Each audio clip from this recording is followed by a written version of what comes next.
বুকে তেরা जो তুমি তোমারই কোরআন দিয়েছো জোরে হবে না সুবহানাল্লাহ আর জোরে বলবেন না সুবহানাল্লাহ আমারই কণ্ঠে তুমি তোমারই বাণী দিয়েছো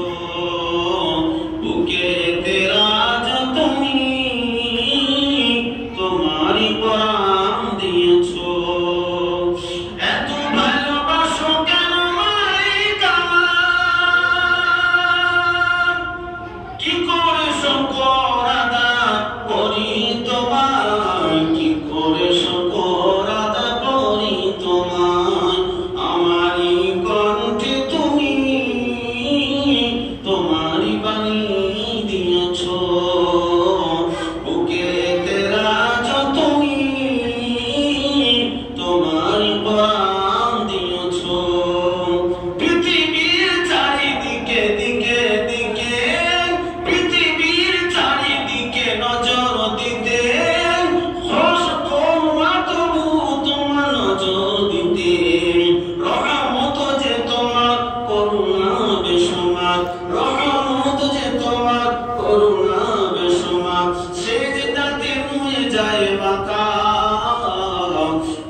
মুআজ্জাজ মুকাররম